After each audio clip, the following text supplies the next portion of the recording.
Very excited because our next guest is not your average influencer and YouTuber. Diagnosed at 4 years old with a rare eye disease, Molly Burke lost her sight completely by 14, but it did not stop her becoming one of the most recognisable faces in disability advocacy, amassing nearly 2 million YouTube subscribers by creating accessible, fun, enjoyable makeup tutorials. Most people don't need two hands to do mascara. I do, because of my technique where I pinch the bridge of my nose, which allows me to make sure that I don't do the classic blind makeup lover challenge of mascara, like we always seem to get it blobbed on our noses.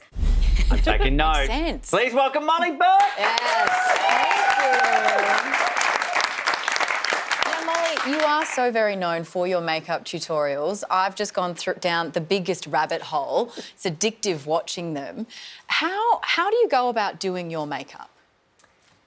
That's a great question. And the problem was when I went blind at 14 and I wanted to be able to do my makeup without a mirror, there was no makeup tutorials for me. No. You know, I found YouTube, I started listening to other people's makeup tutorials for sighted girls, and I just had to adapt and experiment and try all these things and figure out my own tips and tricks and hacks. And that's ultimately one of the main reasons I started my own content. Was I didn't want other blind makeup lovers to have to go through blobbing the mascara on the nose and having too much fallout and one cheek brighter than the other. I wanted to share all of these things that I spent years kind of figuring out.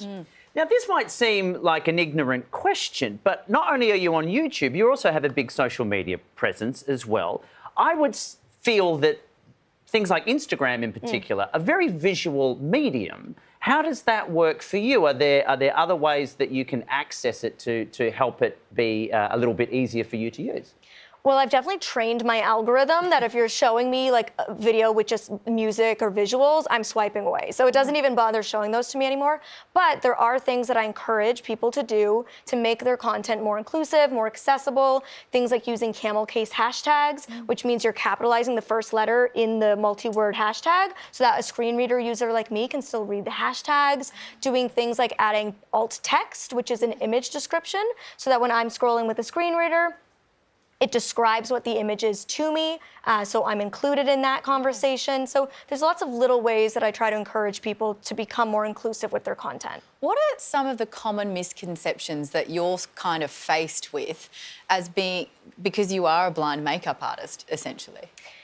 Well, I appreciate you calling me a makeup artist. I do. Young Molly is thrilled by that. I don't know if I would say that, but if you do, I'll own it. Yeah. You know, I think a lot of people wonder, why would I even bother? Like, why would I love makeup and fashion, these very visual things, if I can't see them? A lot of people don't think that I could do my own makeup or pick out my own outfits. I don't just pick out my own outfits, I pick out everybody's outfits. I am like my boyfriend's stylist, I'm my mom's stylist. But the reality is, blind people, going blind doesn't change who you are. Yeah. It changes how you do things. It changes how you interact with the world around you.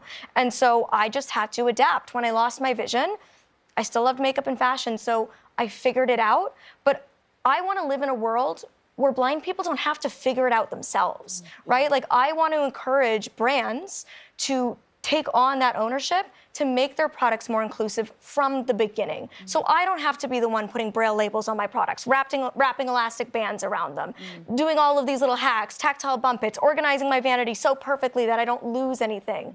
I want brands to step up, which is why I came to Australia. I partnered with Guide Dogs Australia to encourage beauty brands to, you know, step up and think more inclusively with their design and with their marketing. Great. Molly, I think you're incredible. It's Susie at the end of the desk here. I heard that you met Stevie Wonder. Was that a surreal moment? That was huge for me because I grew up dreaming of working in the entertainment industry, but not seeing myself represented. And Stevie Wonder really was like the only person I had to look to. And so meeting him was honestly like a very emotional moment for me. I didn't think it would be, but I like immediately started welling up. I was just like, thank you for paving the way and showing people like young Molly that they can do this, and that's exactly what I'm trying to do. I'm trying to be what I did not see. And is it also true that you met Naz Campanello, who's a brilliant newsreader from Australia? Yes, she actually, the Boundless Beauty Summit with Guide Dogs, she was the MC, and it was so amazing meeting her. She's such a powerhouse. I feel like I've met a kindred spirit in her. I'm hoping to stay friends across the pond. Yeah. Have you enjoyed your time here? I've loved it. Because you've been here for a couple of weeks now. I have. I went to Gari Island off the coast of Queensland. Incredible. I went to Taronga Zoo. I surfed on Bondi Beach. I did truly all like the touristy things. I had a Tim Tam. Did you sleep in a cage at the zoo? I'm leaving that to you. I'm leaving that to you. Although, if they let me sleep with a koala, I might give it a go. Now, you have the ability to pay it forward. So here you are, you know, it wasn't instantaneous for you. It was a gradual thing. As you mentioned, at 14 is when you lost your sight. It's a very impacting age for an impacting thing like that to happen. But here you are, resilient you. What advice would you have to someone in that similar sort of vulnerable age, very pivotal age? What advice would you have even for past Molly? You know, I don't recommend going blind at any age, but Sure. 14 was one of the worst ages I probably could have picked. Deep in the midst of hormone changes and puberty, and you're kind of becoming a person, right? Like you're starting to discover your own style, you're maybe starting to date, getting acne. It's a crazy time for everyone. So it was really life-altering to be going through all of that and then also go blind. And I really had to go through the process of figuring out how to grieve the person I was and the life that I thought I was going to have while trying to figure out how to keep living. And I think it's so important to let yourself grieve. Any loss at any age, grief is a part of it, and that's okay. But it's also important to recognize when you've let yourself be stuck in grief for too long, and you know that you need to give yourself a better shot, right? Like I realized I was at rock bottom. I was throwing myself daily pity parties.